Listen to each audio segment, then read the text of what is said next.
Hello, everyone, and welcome to Bingerton. I think I do like a little sing song every time. Every time it starts, I'm like, welcome to Bingerton every time. Hi, everybody. Hey, Alicia. Hey, Shelly, Kayla, Brett, Sheila. Hey, Bingers. That's a cute term for us. I like that. Like it. Welcome to everybody that's in the chat. I'm very excited to have you guys here. I feel like this is an all new Bingerton because despite the fact that it's exactly like all of the rest, I went slightly viral on TikTok this week about Bridgerton. And so hopefully we will have some new people in the chat. So all of our old friends, be nice to the newbies. Okay. They just started following us. They don't know about the mouse lamp yet. Like, give them some time to just warm up to how we do things so that they don't feel intimidated. Okay. Everybody got that? Andy, say hello. Hi everyone. I went a little Bridgerton floral. I was like, oh, it's so much flowers in this episode, so I'll wear these flowers today. I actually noticed as soon as you came on, and I was going to say something about it if you didn't. You look very wisteria. Thanks. I love it. It's blooming right now in Memphis, all of the hanging wisteria or whatever. Oh, that's nice. And I We really want to like cut it down and take it home and put it in a vase, but I'm not going to. we have our first TikToker that joined us. Yay! Hi, Megan Sullivan. Hello. And Katie Drake just said, "Oh, I missed you. I watched Hang Outlander years ago. Yay! And just found you again on TikTok. Yay! Serrano's coming from London. Hello, Nice. everybody. Another What time TikToker. is it in London, Serrano? Is it the middle of the night where you are? It is. It's like 3 Go to a.m. sleep. Go to sleep. No, Our don't. Stay with us first. Our friend Karen is there right now, and her sister Layla. And every time we do Bingerton, she's like, "I wish I could make it." And see, she could have. It's just because See? it's 3 a.m., Karen, doesn't mean you Come can't on, come to Bingerton. Karen. 2 2 a.m. a.m. Yikes, spikes. Karen is JV compared to Serrano. Yeah. JV. She is not the diamond. She also is sick right now, so she's got COVID. Oh. I'm Yeah, so like glad to hear more TikTok people. Yay. Welcome. nice. Welcome. We're here to talk all about Bingerton episode 204, Victory, which I still don't love that title. Like, I get the very last, Lady Whistledown wraps up in a little bow. She's like, victory indeed, when Edwina gets engaged. And I'm sitting there being like, nobody won. Nobody No one, won. certainly no one wins in this episode. No. Kate's leg wins a little bit.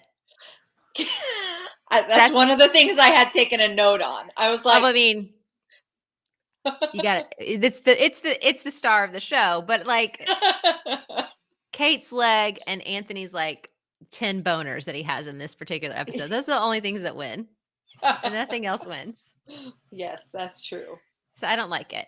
But I did think this one was written by, and I'm not going to attempt to say her name because I will say it wrong. And people on TikTok have been yelling at me that I say Nicola Coughlin's name wrong all week.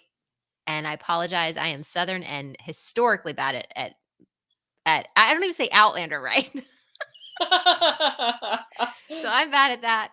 But the new executive producer also wrote this episode, and I thought she did a great job. This one has some of the best like emotional beats in it and some of the best lines. And I mean, for a season of television that's really, really great on emotional beats and perfect delivery of perfect lines, this one was kind of a standout. So Yeah, it's a good one. It's a goodie. I yeah, enjoy it. but I'm not happy with the title. But I will. Let's talk about it. So this one starts out with Daphne and Violet planning their soiree at Aubrey Hall. And I like Daphne, married Daphne and her mother's relationship. I like it too. I Yeah. liked it. I took a special note of saying like this was a really nice way to use her this season. I thought it was just really sharp that they have a super supportive relationship. She's helping her mother. Like it was a good way to use her. Yeah. I know some people disagree with using her as like the one trying to get Anthony to like admit to himself that maybe Edwina might not be the sister for him. But I actually think it's smart. Mm-hmm. I was swallowing. Didn't want you guys to hear that. Also, hi, bye. I know her. When Oh. we go back to the Office fandom. Oh my That's gosh. old school. That's like 15 years. 15 years of online stuff. So yeah. Anna Christina just said, I love Daphne's confidence. Yes, she's almost a totally different character this season than before. Yep. And this episode really kind of like showcases the ways in which she's changed a little bit. She's turning a little bit into Violet, just like a little bit like I'm gonna kind of maneuver my way around what's going on and figure out like what's happening. But yeah, Well, let's talk about how she doesn't really leverage that rank. And I'm like, girl, you are a duchess. You should be lording it all over all of these people.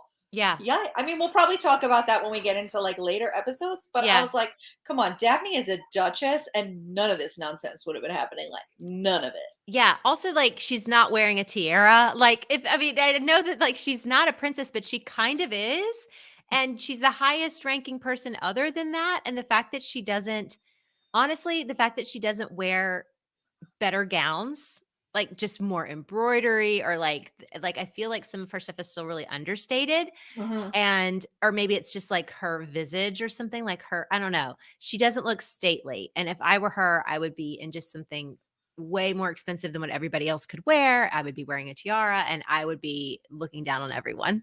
Yeah, Why not? totally, totally, She does it a little bit in the wedding episode, a but it's little. so minuscule that it's not almost not worth it, and I guess she does it in one of the later ones when they're, like, having trouble with, like, getting through. Yeah. I can't recall if she wears gloves. Yeah, I don't think she's wearing gloves. If she is, they're not like the tall ones because I am very aware of Phoebe Devnor's, I don't even know how to say her name, her arm skin.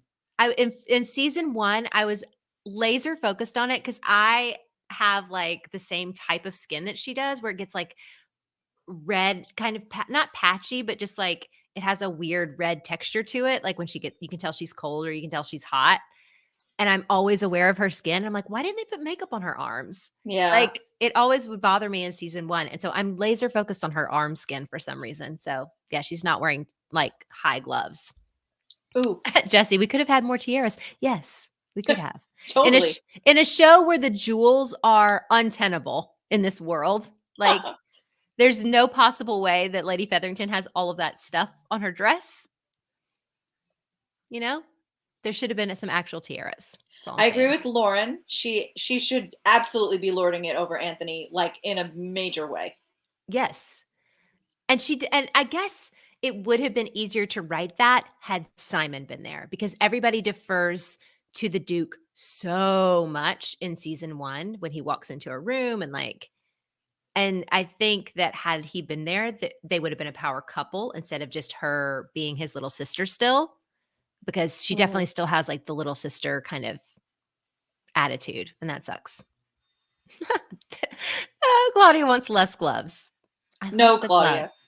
I like the gloves too. Like Um, especially when like a guy can like peel them off as just another layer. That didn't happen, but I wish it had. I know, I know. Um, we did like that her bangs grew out. That is the best thing about Daphne's in season 2, that the bangs are no longer teeny tiny, but they're a little bit more curtain bangy at this point. Um, and yes, when Anthony talks about missing the Duke, it's one of my favorite lines because his delivery is so understated. He's still like looking down at his desk and he's like, I didn't realize I was going to miss the Duke so much, because you become pretty meddlesome in his absence. And it's just like and he just gets up and walks out. It's just, I don't know. I don't want to like sit and fawn over Jonathan Bailey the entire time we're here, but That's right. honestly, like, no notes. His delivery of everything is I just don't understand. He understood the assignment. Like, I, yeah, I don't get it. I mean, it's almost unfair because I'm looking at Benedict and Colin and thinking we're gonna have to expect these men to be romantic partners too. How? How are they gonna even compare in terms of, like, the yearning and the pining and whatever is gonna be going like, even, like, the anger and the frustration, all the stuff that like, I can't it's not gonna happen for me because I think that Jonathan Bailey's just so good.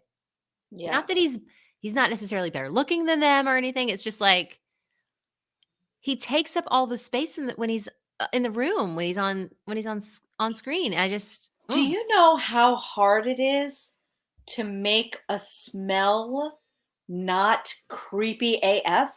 Like there are so many ways that that could be. 99.9% of them are gross. right.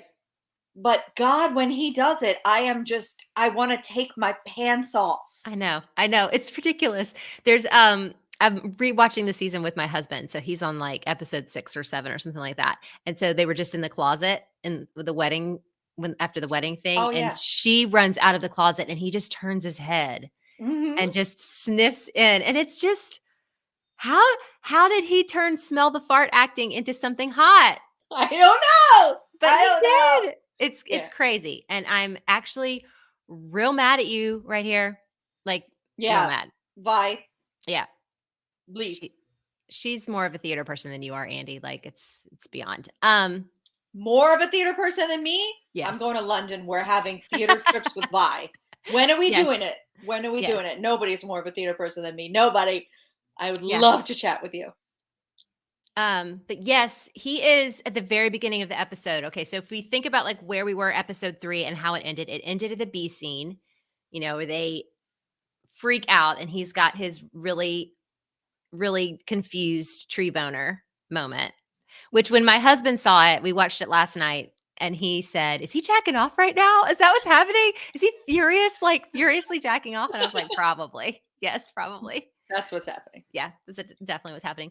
But he is just in his feels at the beginning of this episode. It went from that happening in the morning to being in Benedict's art room or the library or wherever they are. And he is just in his feels. He is just slouched in a chair, just like cut out. And I had to think when I turned this episode on to rewatch it for tonight, what just happened? Where is he in the trajectory of this season? And that's where he is, angry tree boner, and then this, gonna grab an apple and then be Just like, "There's no point."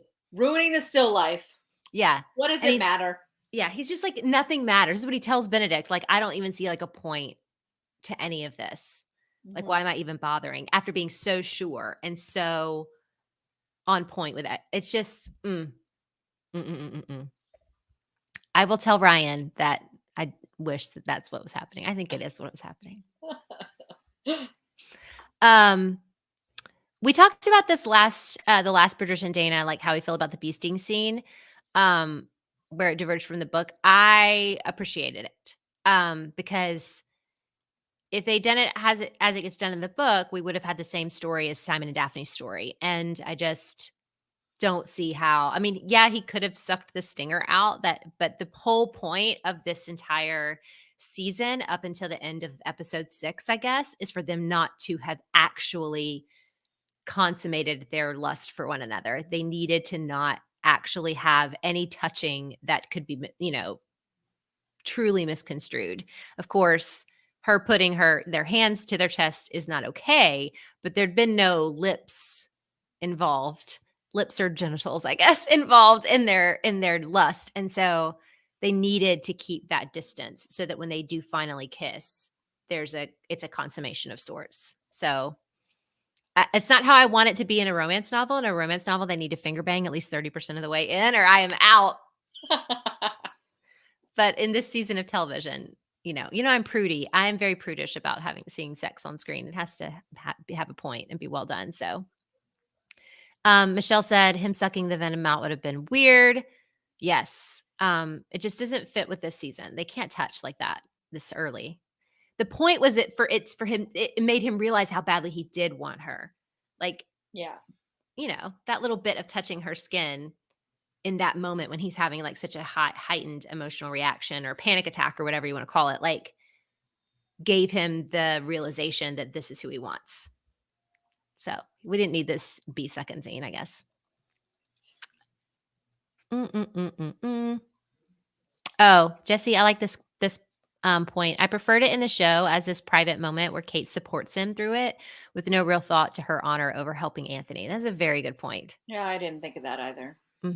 She is 100% just trying to calm him down and completely oblivious to or, you know, unconcerned by what the consequences of that action are. Um, when she puts her hand over his on his chest, swoon, yes. And I love how they just put the heartbeats in. That was just, mm, mm, mm, mm, mm, mm. But we go straight into Kate in her room with Edwina or Kate is just like also in her feels looking out the window and Edwina comes in and now every single line from Edwina, which is why I think the writing on this one was super good, um, is has a double meaning. Like everything Edwina says has more meaning to Kate. It's why she starts freaking out, but like all of them are just like subtly double entendre to the situation that's actually going on with Kate and Anthony, and they're perfect. I mean, I think she says the first thing she says is like, ever since that awful creature pricked you, you've been whatever. I just died though. Like I was like, really, Edwina? Like that's what it is. And then when she starts talking about like she was like, I know exactly what's wrong. And Kate's like, what's wrong? And she's like, the Viscount isn't like you. You know what killed me though about this scene is when so they say to she says like why like you'll find someone else. Kate's like, don't worry, like there'll be another person and you're the diamond and it's fine. And she's like, I want him. And you're like, whoa. But the reasons she gives for wanting him are so flimsy. It made me annoyed, like thinking forward to how mad and pissed she gets at Kate. And it's like, girl, you don't, although they do have that extra thing where the grandparents, he kicks them out and she's like, no, Yeah. I love him. He's my knight in Yeah. shining armor. But like the reason she really wants him are thin. Yeah. All this time like talking about love and whatever, and she was like, I want what he can provide for me, and things like that. And I'm like, stop going so hard, Edwina. Like, Yeah. I don't know.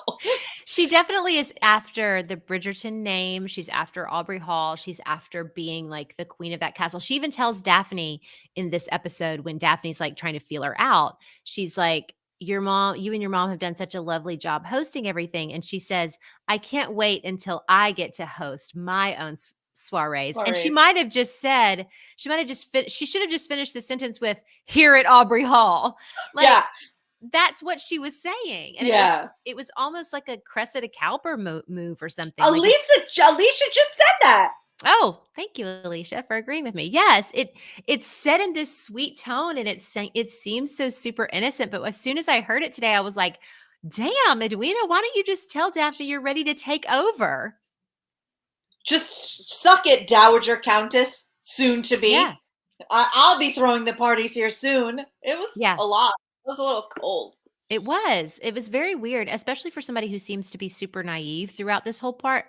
And like, yeah, her reasons are super flimsy. Even when she's telling Kate in the last episode, he wants me to talk about the books that I read, and I'm just like, you don't.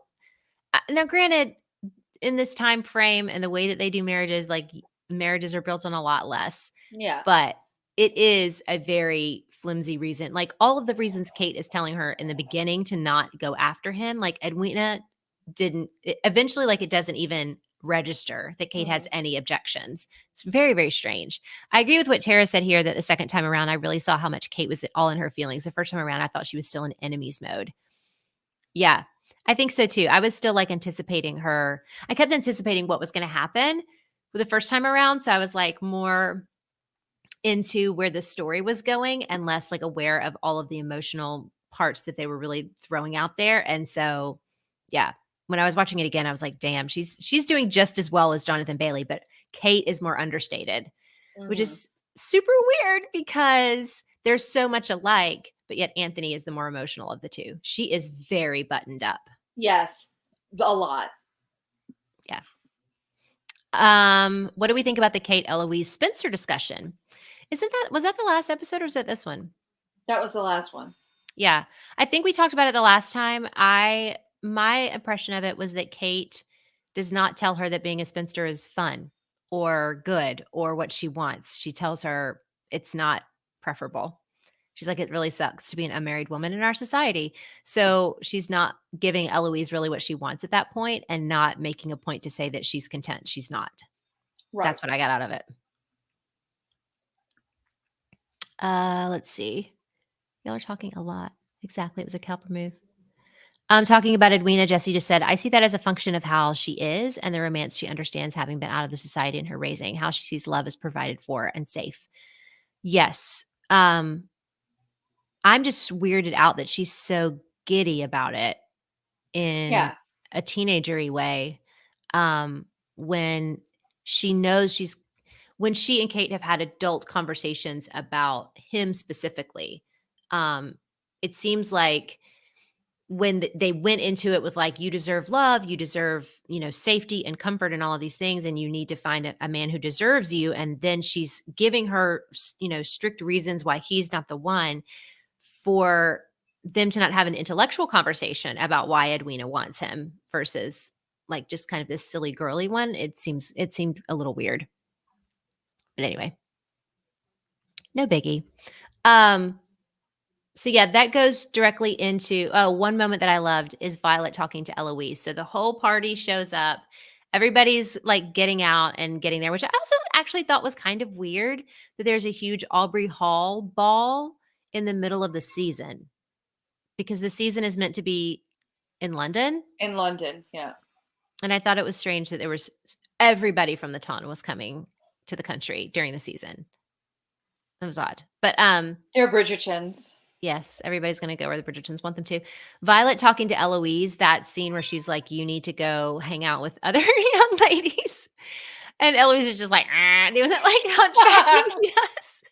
And I 100%, it just felt like such a teen mom conversation. It was 100%. Eloise does not normally seem like a teenage girl to me, but in that moment, she definitely seemed like a teenage girl. Oh, when she drags her over to those girls and they're like, here you go. And you're like, oh, the wallflower. That's so me. When she's like, I expect you to be a good host. I mean, she just was, it was a very like mom moment. Yeah. Yeah. Yeah. It's the season's most sought after country ball. Oh, is it? Why are we having country balls during the season? I just feel like that's like that's not the conceit of the Regency world, but I don't know. Could Maybe be I'm wrong. wrong. I'm probably very wrong. Let's talk about Colin and Marina because that happens in this episode, and I just want to get it out of the way. A lot of the TikToks that I've made this week have been about Colin and Penelope because I've been talking about how I think next season is Colin and Penelope's. I Sure. still think that. And this episode is one of the major reasons why.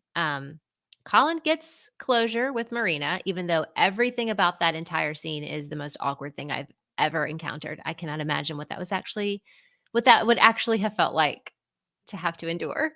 Yeah. It seemed awful. And Marina is so clearly like, he's got to go. And Philip Crane's like, no, he should stay. And I was like, are we going to drag this out even more? Cool. And because it's like, here's the guy who you were engaged to before your huge scandal broke up and you were saddled with me. Yeah. And I'm going to leave and go check on the babies while y'all say goodbye. It was like so awkward and weird. He's hot though. Like, good for you, Marina. Yeah.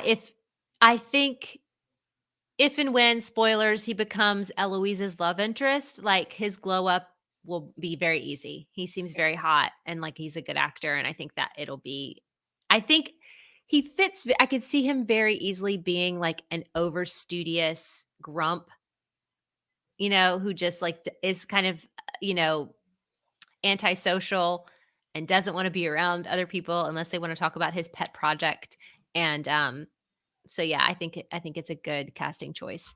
Alicia said, Marina's like, all right, peace, Colin. And Phil's like, did you see the olive tree? Oh, Colin's joke wasn't cute. I oiled myself in there. Considering how close Marina came to destitution, I'd say she's doing pretty well. Okay, so here's what I actually think about Marina. And I wrote it down and I don't even think I need to read it because I'm pretty much like it's in my brain. But Marina is like, she's a tough bird. Like she's got like she's very blunt and she's saying what she thinks, but she's not wrong. Everything she's saying is right. 1000%. Yeah. I feel like she learned her lessons from Lady Featherington too. Like, you make the life that keeps you from having to be in this place that she took. She took her down to the slums or wherever, and she's like, "You pick the life that keeps you away from this, Yeah. the base that you have." And I think Marina, like, fully took that to heart, and she has incorporated it into her outlook, and, like, honestly, settling for Sir Philip Crane is not really settling. I mean, she wasn't in love with Colin. No, honestly, the guy she loved was dead. Yeah. So it might as well have been Sir Philip Crane instead of Colin. Like, I Yeah. don't know. I don't get this whole I get it, but also I don't get it. Like, yay, Colin needed closure with Marina. Like, I don't know. Well, I see the parallel between Colin and Marina and Antony and Sienna. Um, the Sienna storyline in season 1 was even worse in terms of, like, frustrating all of us or looking like there was no way that Anthony could be as in love with Kate as he's going to be if he's had this love affair where he actually wanted to be with someone else. Hmm. And so it kind of sucked. And then what happens the first episode of season 2? He sees a flyer with her face on it. He throws it in the fire and you never think about her again. Like, there's no backlash to Sienna. And I was anticipating when we did a Bingerton right before season 2 aired, where we were like, what's gonna happen and all of that. And I really thought that there's that moment in season 1 where he tells Benedict to, like, there's a name of a lady in his desk drawer so that if he dies in the duel, Benedict needs to make sure she's taken care of, right? He'd put Sienna's name on a piece of paper in his desk at the and I thought there was gonna be the death scene in the library or whatever, and Kate is gonna come across that name, Yes. but it's gonna be post, like, either him being in love with Edwina or him being in love with her, and it's gonna be a problem. I also thought Sienna might be in this season, like, they might actually get that scene, Yeah. but we didn't, and it's fine, like, it's just gone, like, his closure with her was gone, and they never even talked about it in the season, and I don't miss it at all. It's not like we're like, "But what about how y'all your feelings for Sienna?" Like, it doesn't matter, No, it doesn't matter at all. and I think the same thing is happening with Colin and Marina. Like, it's not gonna matter in that same way. Um Also, I would like to point out a prediction by Jesse. Scroll up because this is a fabulous prediction and I This would die. No, Oh, up, okay. up. It is her crazy prediction. Gotcha. There it is. My crazy prediction is that they give Eloise' storyline to Colin and Marina. They get rid of Philip instead of Marina. Wouldn't that be Okay. wild? Wait, I actually want to talk about this for a second. Ready? Sir Philip Crane goes, dies. He dies. Eloise goes up to the house to be the governess to the kids. Falls in love with Marina. Hey,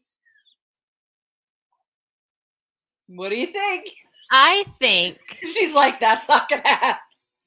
I really honestly think that from what I've heard, now I hear a lot of stuff now that there's a million people in my comments on TikTok constantly. And I have heard that Julia Quinn made them promise that the couples were going to stay the same.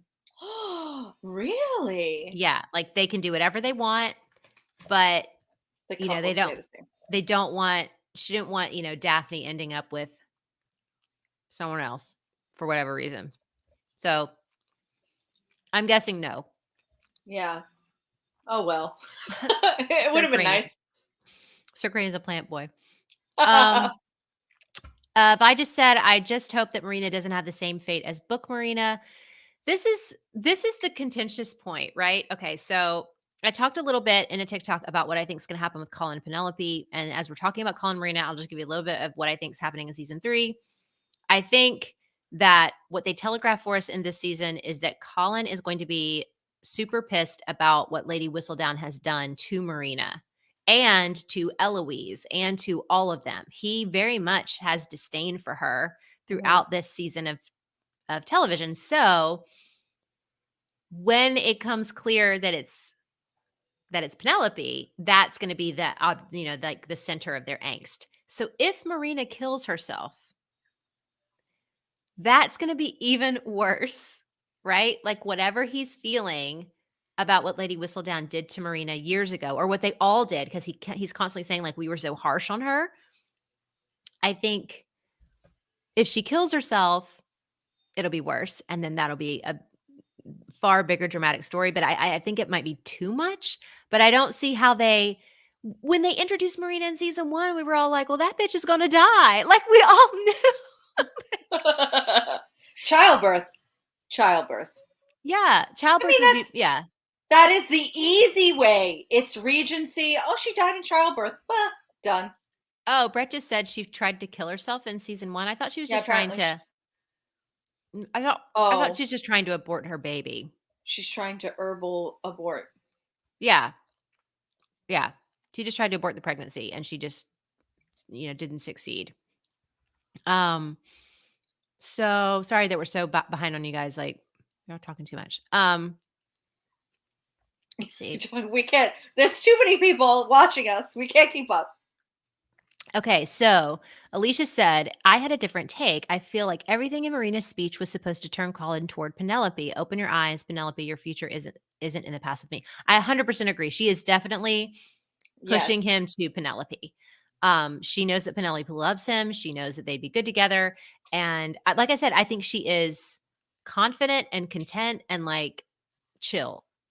She has made her bed and she's lying in it and she's happy with where she is. And she's like, "Colin, just go be happy." And I think she did Penelope a service. Like, maybe that'll be helpful in their season. I don't know. Jesse said lame of Julia Quinn, but I get it. I mean, just imagine. Like, honestly, like, if like, I don't care. I want Benedict to be bi so badly that I want him to end up in a very sexy throuple or just with a dude. But imagine if Benedict and your Sophie were your favorites.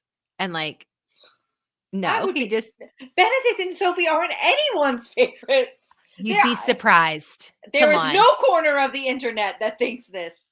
Come on, No. people who joined us from TikTok, like, put it in her comments. No No, one likes them, right? no, honestly, people are, like, mad at me for not liking Benedict. What? Show Benedict or book Benedict? Booked Benedict. They're liars. I refuse. Some people really like A Cinderella Story. I don't know. I Ever don't know. After. I like that Cinderella story. Can we have that? So Alicia says that she thinks that the breakup with, Eloise and Penn is what spurs Elle's correspondence with Marina. Could be. It could be. Um, oh, and, Anna Christina says, "In the book, no one knows it's suicide. They keep that hush."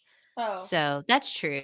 But I would prefer that they, childbirth would be better if they're going to fridge Marina. They might as well do it in a way that doesn't disparage her, I guess. Let's see. Uh, Jessie says she thinks that it's deliberately vague if it's an abortion or an unalive attempt. They could be setting Marina up to be like a depressed person who with suicidal ideation, but I saw confidence in this.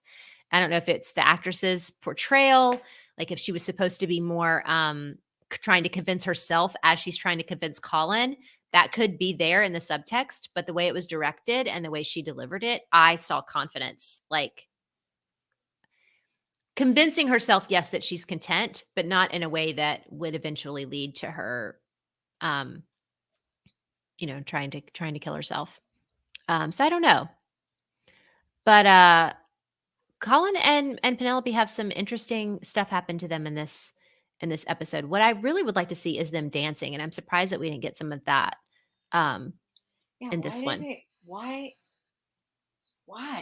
Yeah, Why I don't don't they know. ever dance? Seems weird, but Yeah, sure. I don't know. All right, so let's talk about Anthony and Kate in this episode. So we think they're going to be apart, and then Edwina's like, "No, y'all need to spend time together alone." So she calls Kate over out in the garden, and he stands, and his little heart breaks when she's like, I got stung. I am well." And he's just like, "Ah, ah." Okay. And What? then I want to use my visual aids, Beth. Okay, but let me Go, tell you you do really your before we thing. do You do that. your thing. So they start talking about hunting. Edwina's like, she needs to hunt. And Anthony legitimately is like laughing. Like, Yeah. He thinks that it's funny that she even thinks that she could even potentially go on this hunt, and, she gets offended, and this is where, like, Book Kate shows up where she's like, "I can anything you can do, I can do better. I can do anything better than you." Like, she is not having it, and he's has that really honest thing where she says, "What, because I'm a woman?" And he goes, "No, I did not say that." And she goes, "But you thought it." And he looks over to the side and he's like, "Shit, I did think it. Like, I didn't say it, but I thought it." You can see all of that go across Jonathan Bailey's face. It's fucking amazing. It is so good. But also, I have to say that the first time I was so enthralled with Jonathan Bailey's face that I missed this numpty's face. So here's Jonathan Bailey, laughy laugh. Oh my God, isn't it so funny? A woman thinks she can hunt. And there's Luke Thompson, like, danger, danger, don't do that. Every scene, every time they cut to him, his looks are even more derpy. It's so good. I can't look. He's like, "Oh, you're digging a hole now, you moron." Yeah. Every time. Look, oh, I love that one. He's like, "You fool." Like, Oh, oh, it was this one where he's looking at him. Oh, I can't. I can't. This was so good. yeah. It's a great Luke Thompson moment. It He really was is. so good in that scene that I was like, wow. I watched them, then I went back, I watched him, then I went back and watched them again. It was Mhm. fabulous. Yeah. I like that there's plenty to see. Everybody that's, like, toxically on Twitter telling the showrunners every time they tweet something out that if it's not Kate and Anthony, they don't want it. This is a fucking ensemble show. Yes, each season is about one couple, but you're getting a whole ensemble story. It is not just the Kate and Anthony show. And it's super obnoxious that so many people think that it is because they end up being the people that are like the ones who are the worst on Twitter and elsewhere. It's very, very frustrating. Brett just said So the interaction I between the two brothers is apologize. awesome. My cat just knocked over a whole ton of picture frames. so so it's like woo woo woo woo, and then my mom lives with me, so she's like, "What is happening?" Like yelling at the cat. I can't. I apologize. It's okay. Sorry. Derpy is the best way to describe Show Benedict. Yes. I love the way he walks too. Like that's why I'm having a hard time seeing him as like a romantic hero because he walks super derpy and I'm like and at the same time one of my loves of all time Robert Pattinson walks so derpy and I think he is hot as shit. So all Yeah. it takes is the right character, but yeah. Jesse says, I love that it's an ensemble. Part of what disappointed me so much when I first read book one, it was like, where is everyone? Yeah. Yes. And that's the thing is like, if you're super into the books, you are like, no, this season is Simon and Daphne, and this season is Kate and Anthony, and the next season is Benedict and Sophie, and they are barely all in it. So the fact that you get people are constantly like, why is there so much with the Featheringtons? Why is there so much stuff with the Queen? Because it's a whole ass world that she's developed around these books And how based could you? on, You just could not have. I mean, this isn't normal people. yeah, ensemble except for Franny. I did mention her to my husband today when we were watching, and he was like, "Who?" And I was like, "Exactly, exactly. The That's the fact whole. that That's what she I mean." wasn't in this episode was like, frankly, egregious. Like, it's really bad. They could have at least given us a body double with the same hair to be walking in and out of rooms or something, like Dancing anything. and something. Yeah. It really was wild. Or even just like when they realized she had another commitment, recast. Like we didn't Yeah. see her enough in season 1 That it for it. mattered. Yeah, like recast her. I mean, I Sorry. I don't dislike you or anything, Ruby Stokes, but I barely know you. So, Katie, did you come over to our side when he was wicked? It's the best one, right? mm, it is the best one. Yes, an image like, at least give us an excuse. I feel like they couldn't come up with an excuse, like, last season, she's in Bath. Okay, she's 16 or something, and it makes sense for her to go visit her aunt in Bath. But, like, now they're in their ancestral home, and Yeah. Anthony's getting married. There's no reason for her not to be there. But, yeah. Yeah, the best. Francesca's book is the best. It is so spicy, and her love Oh, interest is the best too. I can just the hotness. I oh. Yeah. So we get to the hunt, and Edwina is in this gorgeous teal outfit, which Kate, Kate, what did I say? Edwina. Sorry. It's all right. We Um, knew you meant. she's in this gorgeous teal outfit, and she and Anthony are trying so hard to like talk about the bee scene. They need to have it out. And they just are actually enjoying one another's presence. They're like laughing at each other.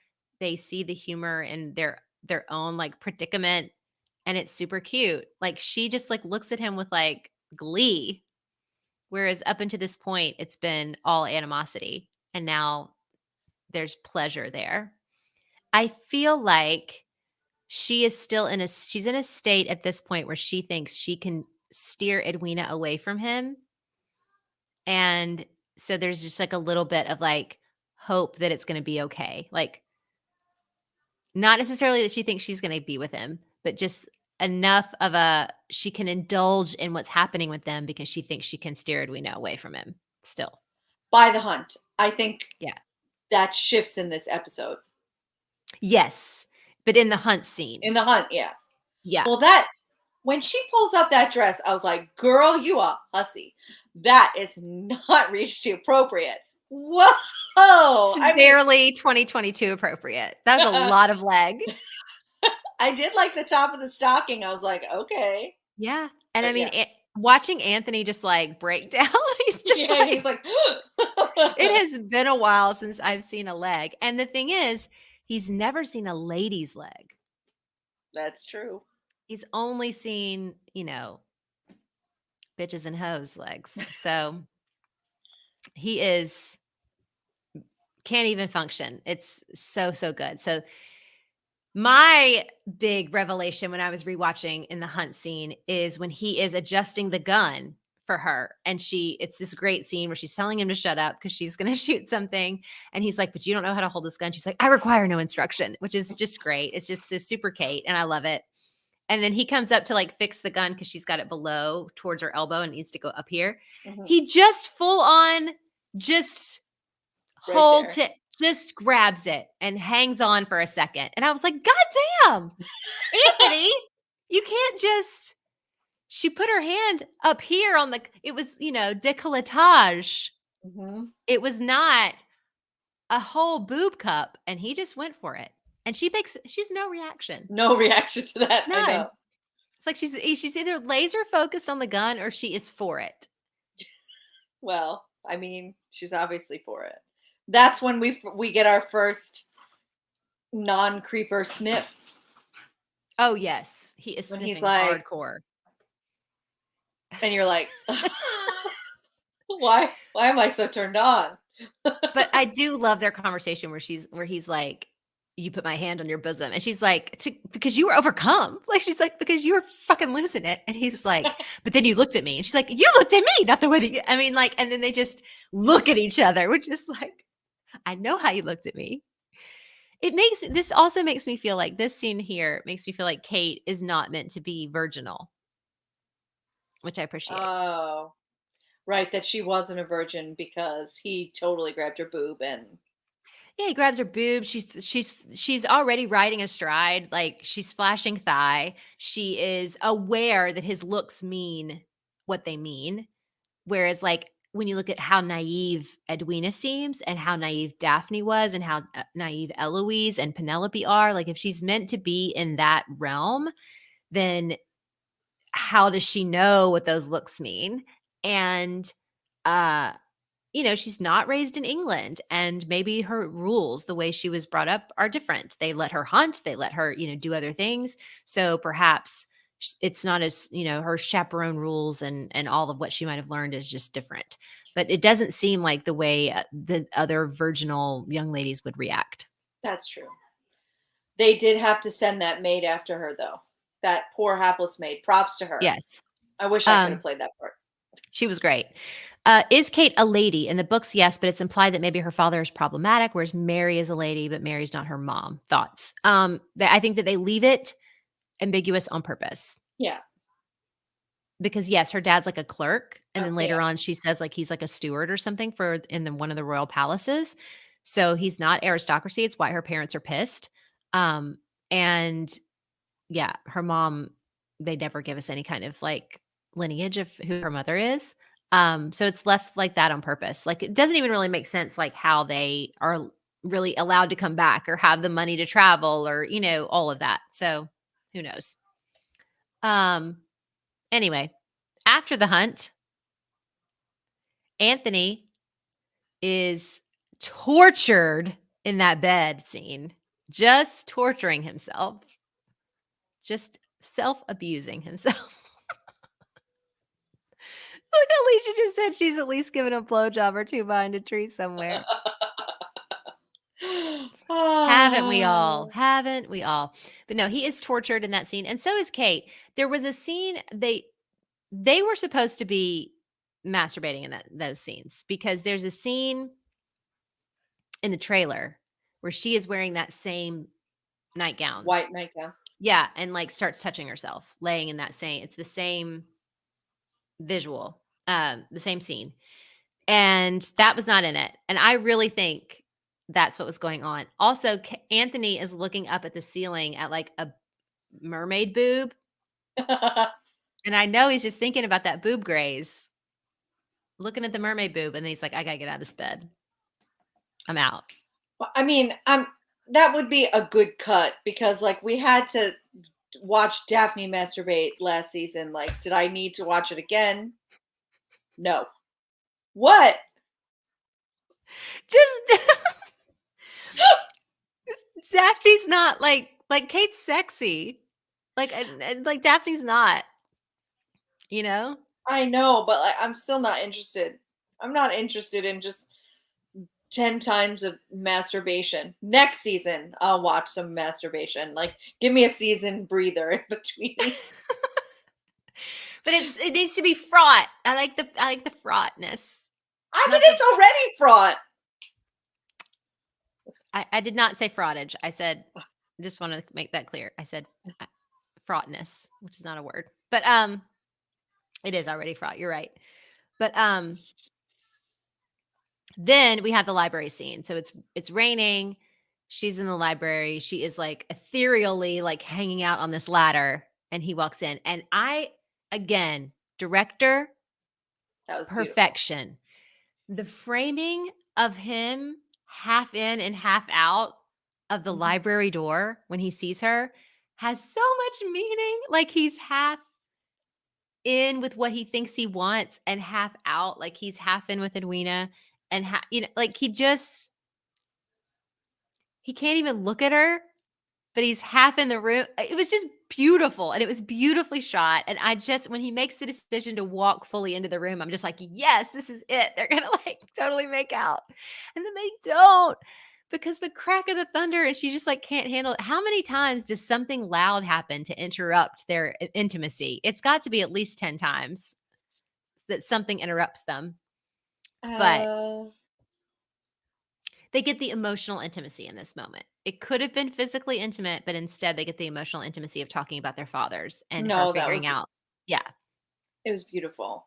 it And was. her costume and the way her hair is loose around her and just I love that nightgown as well. She's just Yeah. beautiful in this scene. She's Beautiful. practically like in their period, she is naked in front of him. Like Yeah. her arms and her chest, everything is she has no corset on. It's just a nightgown and a shawl that's just in her elbows. And I'm like, you are a naked person. The And shawl that she like takes off because then she's like, whoa, like has to wrap it around herself and run away. And I was like, that's a lot. yeah. Um, it's pretty funny that, like, she would actually have picked up, like, a whole ass dressing gown if she was gonna, like, leave the room, and she Yeah. just didn't have that, but whatever, it was fine. Um, that line about leaving a candle lit, and she's like, "No, just me." Yeah, that was yeah. Her delivery of that is also really great. But even just the idea that the line is, "I thought I left a candle burning," and she says, "No, it's just me," because he has a candle flame burning for her. It's just so good. Like, nothing is left to like, everything is economically with them, like, they really don't say a whole lot to each other. It's economical every time they have a conversation, but it's worth it every time. It just has, like, so much meaning, and I love it. Love, love, love it. Uh, Daphne comes to Simon or to Anthony wanting him to try to get like she tells her mom, "Don't Bridgertons want a challenge?" And then she goes to Anthony to try to get him to accept the challenge of wooing Kate instead. And it does not work. Are we surprised? I mean, no, it's only episode 4. Yes. Oh, talking about her costuming, Rebecca says that's another nod to her having had relations with someone. Yeah. But Jesse said the costuming parallel their emotional vulnerability. Yes, both of them are like their necks are open, their chests are open and bare to one another. How do you pronounce that? On dishabille? Like when Oh, yeah. I know what word you're talking about, but I have no Yeah, yeah. idea how I to don't know how to pronounce it. Every time I read it, I'm like, oh, I love that. How do you say it? On yeah. dishabille, I say. Yeah. In the on the so you baby I don't know. Can't do Where's it. where's Amy and Sheil when we need them? Yeah, Um right? And Brett said, "I missed the book version that exposes Kate's vulnerability in the library." I do like the idea that he has to comfort her in some very, like, tangible way, and that we miss that in this one until the Edwina portion of everything is over. Um, but I don't miss kind of the heavy-handed trauma bond between them. I That's, like, my least favorite trope where I lost a parent like this and I lost a parent like this, or I was in a car wreck and I was in an airplane crash. Like trauma bond is not my favorite. And so I find it to be re- usually pretty manipulative. But so their It's library scene is not it's my favorite thing. more the lightning storm though, isn't it? Oh, well, but it's her dead mother in the lightning storm Yeah. Like it's not just like I don't like storms. It ends up being that she works through it or whatever by the end of the novel. And it's that she saw her mother die during a lightning in a storm. lightning storm, and, like, the corpse was, like, awful looking, and, like, it's a little much. We've already got Anthony, like, having his dad die in his arms or whatever, I so also don't like a grown woman like crying during a thunderstorm. I mean, I'm sure it happens, but like she like starts talking like a child, and I'm like, this would have been too much on screen. Oh, yeah, she starts like, "Mama," Yeah, yeah. and also, it really diminishes a little bit Kate's strength and character for her to just fall apart, but it's far more Kate-esque, at least show Kate-esque for her to just say, "These unnerve me. My father was usually around when we had monsoons, and he's not now, so I think of my father during a storm, and I can't sleep." That's far more in keeping with her character than she falls apart and has to hide under a table and he has to like physically go under there and hug her out of it. Yeah. Claudia just said the whole mom death story was so weird. Yeah, it's a little bit too much. Especially because Anthony has the parallel story of his dad dying. Like I said, I mean, sometimes you take a trope too far. Sometimes Yeah. it's too much. Um Jesse says, I think we see Kate's vulnerability and their similarities and understanding in a different way this season without it being heavy handed. And I totally agree. Like, it's just, and they see it.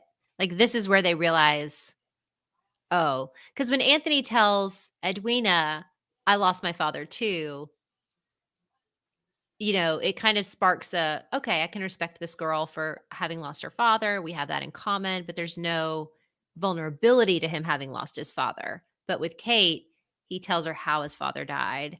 And it's after her having seen him have a panic attack through it. And Hmm. there's more of a bond between like, how they're similar in that way. So yeah, it works out better. Um Yeah, Jesse says, I think we get the whole library thing in reverse with the B scene in the show. Yeah. I think it works better in the show. I mean, it works in the book. It's just a different medium, and I don't think it would have worked that way in the show. So I'm glad it didn't. So in their dance, after this library thing, they're kind of staying away from each other. Daphne's trying to get him to want her. And does he say something in the library before they leave? Trying to get her to reconsider, or does he wait? Is it not until the dance that he says something to her? Who? Kate? No, yeah, to Kate. Anthony, does he Anthony say said something to Kate. In So, okay, so when I rewatched this, I was like shocked at how much he's trying to get Kate to say, yes. like it just did not register me for me, like how much he's trying to get her to be like, I would like to court you, or like Mhm. stop. He's like, don't you object? Yeah. Don't you this? Don't you that? And she's like, no, like Do you want me to why? reconsider? That's what he says during the dance. Yeah, yeah. And she's like, no, like I just want my sister to be happy, and it's like it's fine. And he's like, and her calm acceptance and her like almost self-sacrifice, like it's making him crazy. I loved that. I thought that was just perfection. And then to the point where she's like, yeah, like I'm going back to India. Like my sister's gonna get married and like peace. And then she leaves and goes to the library, Mhm. or no, he leaves. He's like, like he gets so upset and Yeah, he he leaves. leaves. And Edwina is like, what? And then Kate goes after him, Mhm. and then gets to me to be the only scene that I thought Simone Ashley, the one line delivery that I just was a total miss for me. I know exactly what it is. Tell me. Because you vex me. Yeah, why was she so bad on that I line? don't Why did they know. use that take? That take was terrible. It was I so bad. Yeah.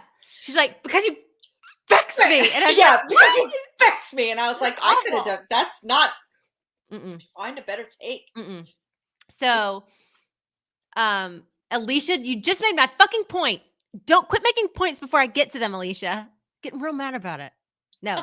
But after they have the dance scene, so what happens in the dance is that he is basically begging her. So they go when the dance starts, her eyeballs are pleading with him to make this easy for her or Mhm. to something. She is begging him with her eyeballs.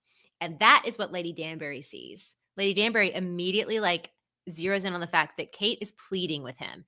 They have the dance and the begging switches somehow in the midst of them twirling around. It becomes Anthony begging her. And this is all before they've spoken. And Danbury's watching all of it. And then he is literally begging her to reconsider or to tell him that she wants him to reconsider and she doesn't. And he when he finds out about India feels that it is 100% rejection and he runs out. He's doesn't know what to do with the fact that she's not only rejecting him as a suitor, which is basically what he's offering her, Mhm. but that she has a plan and that plan is to leave him. He says you will abandon her, but he means Me. me. And he leaves and she follows and he cannot contain himself. Jonathan Bailey's delivery of "When will you leave?" is the first thing he says when she walks in, and he is doubled over in pain. He needs to know when she's it's just so good. It's so good. So then they finally do the whole like because you vex me, which is terrible. And they come together and they're almost like about to kiss. And she says, "And your heart is with my sister." And he says, "And my heart is with It's with yours." He never says sister. He says your and then says s, and it just sounds like and my heart is with yours. And like he can't bring himself to say that it's just so Alicia made this point a couple minutes ago. yeah. My heart is with your sis and it sounds like he says my heart is with yours. And yeah, I mean that is what he says. He doesn't say sister. He just says yours So, and he doesn't there finish may it. be an I there, maybe not. It's so good. Yeah. Yes, my Enneagram 8 is showing. Yes, I like to be in control of things, and I'm mean. But yeah, y'all need to go back and watch that scene. Katie just says you need to go back and watch it. He does not say your sister, and it's just mm-mm. So then Daphne comes in. They again are separating, and this is, I think, where they get the closest to kissing. Like it looks like if one of them had just licked their lips, they would have just been There's nose bumps. It's yeah. glorious. But this one, the lips are tantalizingly close. Mhm. Daphne comes upon them and he follows her out. And that is actually one of my favorite scenes of the episode is Daphne being like, is that what I just witnessed? Yeah. Well, Nothing first she happening. takes a huge swig of the sauce. And I'm like, that's so funny. Yeah. But yeah, she is overcome with whatever she just saw. And Anthony's like, because she is aggravating. And that's great. Like, just such great, super great moments. But at one point, Daphne looks at him and says, it's clear that there's something between you. And when we watched it last night, my husband, she goes, it's very clear there's something between you. And Ryan goes, yeah, his dick. His huge boner. Yes, his dick for her is what's between them. And that is very much the truth. Yeah. So Anthony, when Daphne tells him what you're feeling is love, and what Anthony has been feeling is rejection, is when he says, I know what I have to do. And Daphne gets it totally wrong and thinks that he's going to do the right thing and do what his heart desires. And instead, he does the opposite because he doesn't want to feel the pain. He doesn't want to cause the pain. And he would rather marry someone he doesn't love than feel what he has felt over the last 10 minutes for Kate, which is intense, intense pain and rejection. So we get Penelope and Prudence talking about Prudence being, we didn't even talk about her. She gets Getting engaged. fake engaged, fake orangery. I did like the line, do you think I might purloin an orange? I also like when she was bowling, they were playing bowls, and she Mhm. gets all it in and she's like, I'm the winner. And then she's like, Look at everyone look at me. You're like, Yeah. I love, she was actually very amusing this season. I liked her very much. Yeah, she was really great. So we get Penelope and Prudence talking about that. And I think it's important just because watching Penelope work is always interesting. And then we get the Danbury and Kate scene, which I thought was so great. Yeah. Danbury telling her, tell your sister the truth. And she's like, about my dislike of the Viscount. She's like, about whatever it is you feel. Yeah. And Danbury, of course, is right. Had Kate done that, Mm-hmm. all of this would have been prevented. But she doesn't. And she tries at the very last minute, and we get the proposal fake out, which was heartbreaking. Heartbreaking. It was the one time that I did not like the camera work. Wait, You know, wasn't the proposal fake out last episode? no, it's the end of this one. No, he actually proposes at the end of this one. I know. I mean, the fake out with Kate. Like he walks out okay, and right. he says, "Wait," Oh, yeah. and I don't remember actually what his line is, but I don't think he just says, "Wait." He says, "I need to speak with you." I think, and she turns around. She says, "Lord Bridgerton," and the camera just like shifts from Kate's face to Edwina's. He goes, "That was meant for Oh, Miss yes, that Edwina." was yes, that, oh Yeah, God, that was awful. yeah, and I didn't like the camera work. I really wish we had gotten Anthony's face and Kate's, cuts from Kate's face to Anthony's face. I did not like that camera switch. For some reason, it just felt cheesy to me. But Yeah.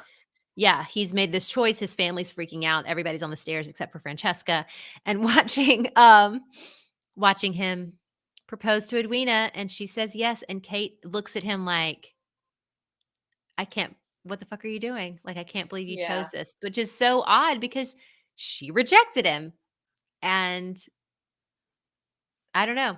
I don't know what she thought he was gonna do, but it wasn't that. No. And Alicia gave us the quotes. The facial expressions during the proposal when he says, Miss Sharma, might I speak with you? And then he says, I meant Miss Edwina. Mhm. Mm. Emma says his face when Edwina accepted looks almost pained at one point before he slapped a smile on. Yes, he does do that. He's just like, and then he smiles. So it's awful. My husband was freaking out.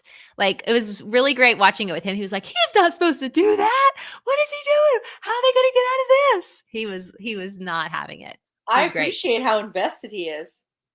He's very invested. In fact, he's really mad that I'm doing this right now instead of continuing to watch the rest of the season. So, because they just kissed. We just got we're at the wedding episode. So we have to watch 7 and 8. So good. I agree with Michelle. It was brutal. Very, very, very, very brutal. Mhm. But such a good episode. Yeah, it's a great one. Yeah. It was really super well written. and I was really happy with it. And people that aren't happy with it, you're really gonna hate 2 weeks from now when it's the wedding episode. Um, 206. but also, uh, the next time everyone watches this, you can just fast forward through the Colin Marina stuff. Probably also the Featherington stuff too, because like once you find out what the big mystery is there and how they wiggle themselves out of that, you're like, I've seen this. Beep beep beep beep beep. I mean, I enjoyed rewatching it this time, like, they don't bother me. It's good for one rewatch, but three, four, five, no, the Kate and Anthony stuff, all good for three, four, five. But the Featheringtons, I think that the Eloise stuff is good for rewatch too. yeah, Colin and Marina, no, but Colin and Penelope, yes, they're important. I would I rewatch would, them. I would watch them. Yeah. Alicia said he's so good at slipping in and out of the Viscount mask. Yes, Carolina, when Edwina hands Kate the gloves. Oh, Especially because that glove looked like a condom when she hands it to her. It's, like, really thin and shiny. It just looked like a bouquet of used condoms, and she's like, "Here, this is here, your future." I need my betrothal ring. Oh, ooh, it's awful. My heart really does break for it. It's really, really bad. Flaccid. Anyway, okay, so that's Bingerton 204. Thank you guys for coming. We'll be talking about 205 on Wednesday night. Uh, and Amy and Heidi will be here. We haven't seen Heidi since the first Bingerton. So hope you can join us Wednesday night, 205, which is a shit ton of happens in that one. All kinds of stuff. We get the Sheffields, we get uh, Oh Lady God, Violet being a little bitchy. there is so much to say about that the Sheffield. Oh, Ugh, just way too much. So I really, really appreciate everybody that came, and I hope you had a good time, and we will see you on Wednesday. Bye.